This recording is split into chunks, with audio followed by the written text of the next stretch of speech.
Juju, est-ce que tu as passé une bonne soirée hier soir? Oui, et comment? Est-ce que tu penses que la presse étrangère a passé une bonne soirée hier Je soir? pense qu'ils ont adoré le match des Bleus, oui, mon Pierrot. On va faire un petit tour, justement, de la presse internationale. Je dis bien internationale, puisque Marca, du côté des Espagnols, parle d'une supériorité qui devient obscène. Rien que ça. Toujours en Espagne, une équipe sans faille. Le Mundo Deportivo, au quotidien catalan, la France fait peur. En Allemagne, Der Spiegel, un football offensif tout droit sorti du guide Michelin. Et prenez des notes en parlant à la fédération allemande. Et puis, pour finir, Clarine, la France en mode démolisseur. Clarine du côté de l'Amérique du Sud, en Argentine, pardon. Alors, quand on a parlé un petit peu ce matin, moi, j'ai voulu intervenir en rédac et j'ai expliqué un petit peu mon ressenti.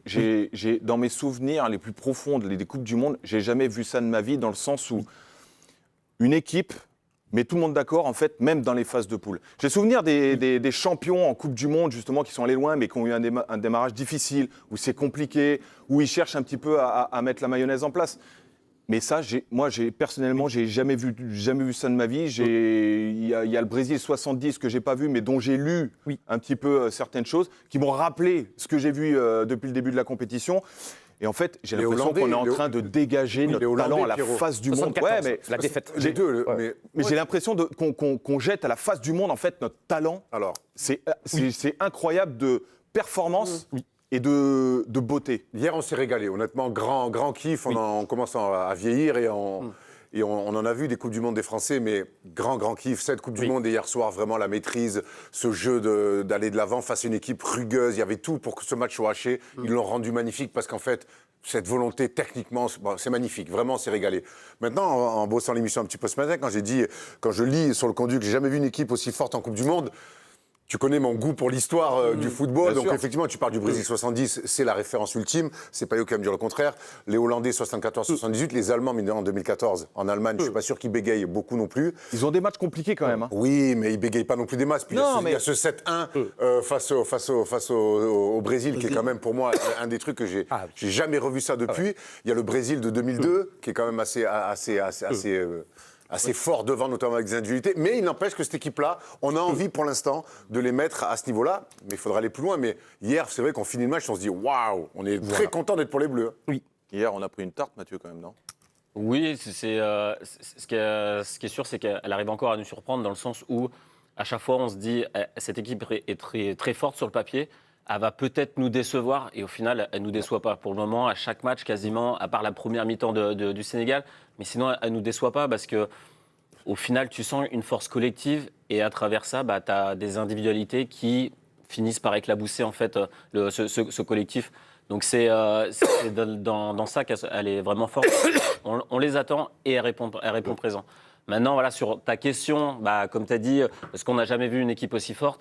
Je pense que c'est quand même un débat un peu générationnel. Moi, c'est vrai que le Brésil 2002, sur le papier, m'a fait vraiment vibrer. Et il y a des similitudes avec ce Brésil, parce que tu as un super buteur qui était Ronaldo. Derrière, tu as un petit peu les ordinateurs qui étaient Ronaldinho et Rivaldo. À la différence, c'est que là tu avais des latéraux incroyables avec Cafu et Roberto Carlos. Là, c'est un peu plus discutable. Mais bon, voilà, moi, en tout cas, sur le sentiment, pour le moment, je reste sur mon Brésil 2002, déjà parce qu'elle a gagné. On doit attendre juste que cette équipe déjà aille au bout, parce que pour qu'on puisse la mettre dans les critères de équipe all-time, il faut qu'elle aille au bout pour qu'elle puisse être dans cette discussion. Pour aller dans ton sens, Mathieu, Rio Ferdinand, lui qui suit la Coupe du Monde, est dithyrambique sur l'équipe de France, et il y voit aussi quelque chose qu'il a peut-être déjà perçu. Pour lui, l'équipe de France aujourd'hui, c'est un peu le Brésil des années 90-2000, ce que tu as un petit peu développé. On va écouter ce qu'il dit. On assiste à un truc de dingue. La France est le nouveau Brésil, c'est le Brésil des années 90-2000.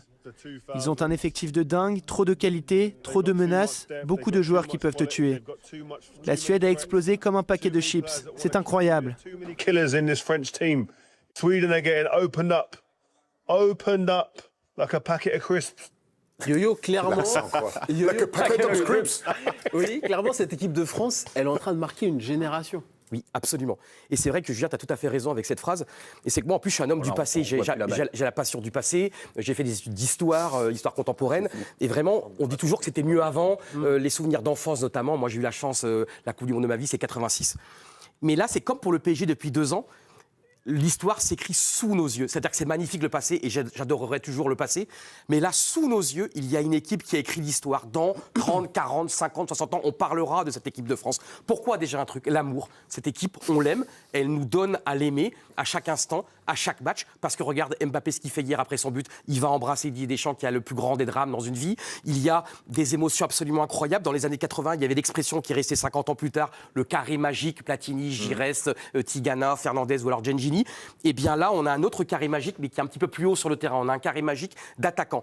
Et c'est ça qui est important. Et en plus, je pense que je peux le dire, puisque moi, j'ai un amour absolu. Je passe ma vie sur YouTube à regarder les matchs du passé. Et là, je vais te dire un truc. Attends, si cette équipe est éliminée en demi, et justement, est-ce que tu as le même discours? Et ta question, elle arrive à point, c'est que moi, j'ai pas besoin qu'elle gagne cette Coupe du Monde. Parce que le plus important, tu vois, dans cette société actuelle... T'auras pas quand même un petit goût d'inachevé? Non, parce que regarde l'équipe de France 80, Coupe du Monde 82, Séville. On se fait éliminer au tir au but, et pourtant, c'est l'un des souvenirs les plus extraordinaires de l'histoire. 86, Guadalajara en quart. Moi, non mais ça c'est ma philosophie. Ouais, je n'ai pas besoin qu'on aille au bout. Tu vois, Je n'ai pas besoin. Moi, je suis déjà heureux que hier Un peu soir. comme dans l'amour, quoi.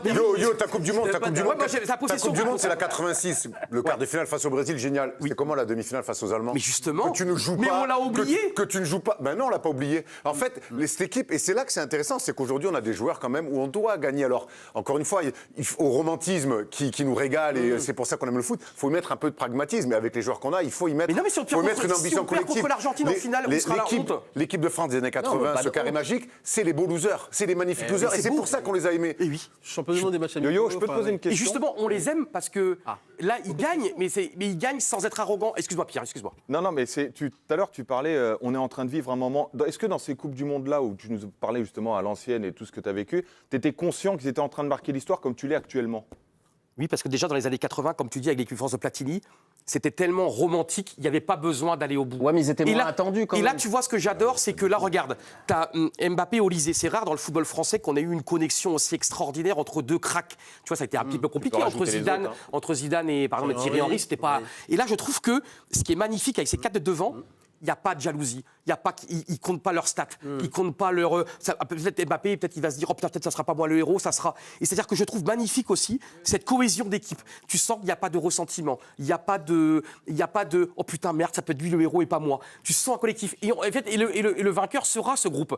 Et n'oublions pas Deschamps, en chef d'orchestre. C'est-à-dire que là, je trouve, on a l'anti-égoïsme absolu, l'anti-égotique absolu. C'est magnifique. Oula, égotique. Bruno est gothique. Excellent. That's what I do, bro. Dans la foulée de la victoire, Didier Deschamps, hier, a invité les journalistes à trouver des problèmes pour un petit peu éviter l'enflammade généralisée après les prestations des Bleus. Écoutez-le. Non, allez-y, trouvez des problèmes, c'est bien. Il ne faut pas que ça soit tout beau, tout rose.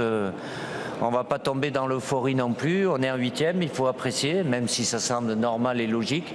Mais il faut toujours apprécier et redescendre pendant 48 heures. Pierrot, les suiveurs, les supporters, puis même les journalistes français commencent un petit peu à s'enflammer autour de cette équipe. Mais j'ai l'impression que les joueurs, eux, ils sont à l'abri de tout ça, de l'enflammade. J'ai l'impression qu'avant d'arriver, ils étaient déjà conscients de leur force. Et là, en fait, ils ne sont pas choqués du tout par ce qu'ils produisent. J'ai l'impression que c'est dans cet état d'esprit, c'est ce qu'ils voulaient montrer, et qui sont tous en osmose. Le petit grain de sable qu'on avait en fait avant la Coupe du Monde, c'était de se dire, rappelle-toi les débats, est-ce que Mbappé va défendre, est-ce que ça va pas créer des problèmes et tout. En fait, le seul petit doute qu'on avait, même avec les latéraux, hier les latéraux font un super match, Koundé est au rendez-vous, Lucas Digne aussi. Enfin, non mais je comprends Mathieu que tu il y aura d'autres. Non mais Mathieu est très perfectionniste dans le sens où en fait lui il attend la masterclass parfaite. Mais tu sais que dans un match c'est compliqué. Non, là c'est juste sur les latéraux. T'as dit que ils ont été bons. Moi, je mets quand même un petit bémol quand même. Et ça, c'est effacé par la victoire et la production offensive. Et tu mets un bémol sur qui, ouais? Lucas Digne, c'était dès qu'ils ont appuyé un tout petit peu en première mi-temps dessus, on sent que défensivement, personnellement, je trouve qu'il a vraiment des grosses carences. Si contre des grosses écuries qui ont des forts potentiels sur les côtés, Il a souffert. J'ai peur vraiment qu'il souffre si on ne fait pas des prises à deux en 1 contre 1. Je le sens vraiment dépassé. Et ce qui est embêtant, c'est que lui, son vrai potentiel, c'est son apport offensif. Et là, il est complètement brimé parce que par rapport au schéma tactique, par rapport aux joueurs qu'il a devant, il n'apporte pas ces centres qu'il a offensivement, etc. Donc du coup, on le voit que sur l'aspect défensif. Et donc pour le moment, je trouve c'est caché par rapport à la production offensive qu'on fait. Mais attention, c'est le seul bémol par rapport à ce que tu viens de dire sur le latéraux. Mathieu, moi je te rejoins assez sur le fait que, sur les petits bémols qu'on peut trouver à l'équipe de France, c'est que dès que tu prends un but, notamment après le premier, tu fais 2 minutes, mais c'est catastrophique. Même Maignan, même si je m'énerve, parce que même Maignan, quand il dégage, ça va direct en touche. Tu as 2 minutes, il n'y a plus un mec sur le terrain qui réussit un contrôle, qui réussit une passe, et ça, on avait pris un but face à la Norvège très vite sur le coup d'envoi. Et hier, quand on ouvre le score, il y a 2 minutes, il se passe ça veut dire qu'on est humain aussi, c'est-à-dire qu'on est heureux, on est.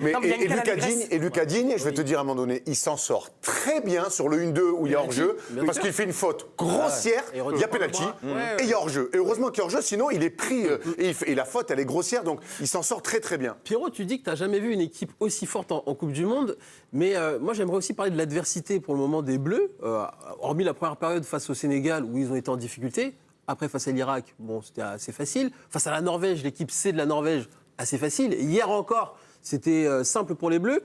Tu ne trouves pas qu'en termes d'adversité, il en manque un peu pour jauger cette équipe de France ? Je comprends ce que tu veux dire, mais quand je dis que j'ai jamais vu ça, une équipe aussi forte en Coupe du Monde, c'est vraiment sur l'enchaînement des matchs et la régularité qu'ils ont eue et qu'ils ont mis sur le terrain.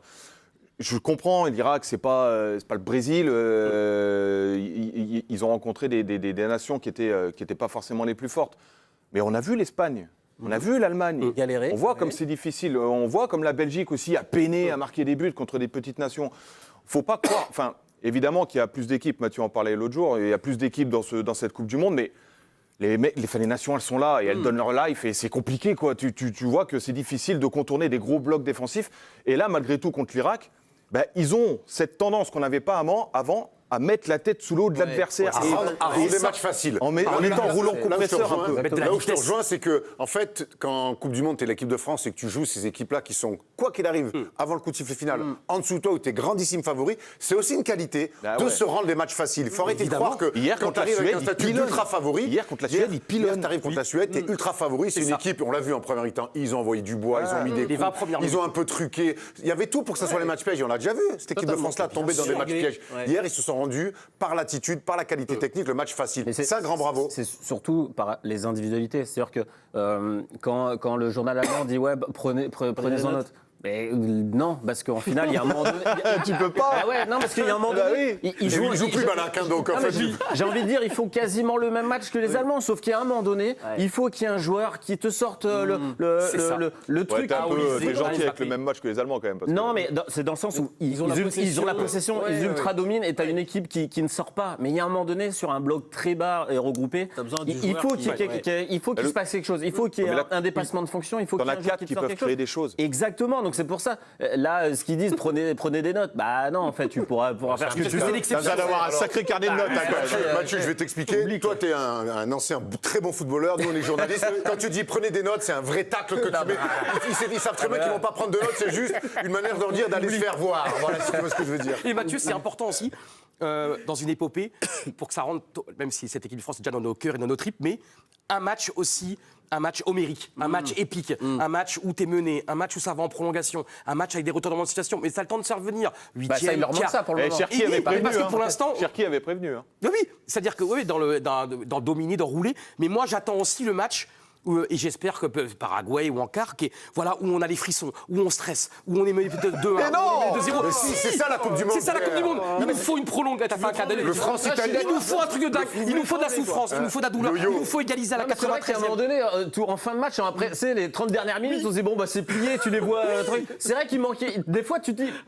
Tu vois, c'est comme le PSG la première année. est un peu trop grosse. C'est comme le PSG la première année qui cartonne 5 buts contre l'Inter et cette saison qui gagne au tir au but. Et là, l'équipe de France, mais dans tous les grands parcours de l'équipe de France, il y a toujours eu un match forcément où ça a été regardez le France-Italie en 98 avec Baggio où ça passe affreux, à ça et on veut aussi on veut du bonheur. Vous les slips, caca culotte. Parce que hier la dernière demi-heure t'as remis ton slip tellement qu'il n'y avait plus de pression. Non, je regarde toujours les matchs tout le temps. Mais sur quoi garder l'énergie, je vous sens très très chaud là sur les Bleus.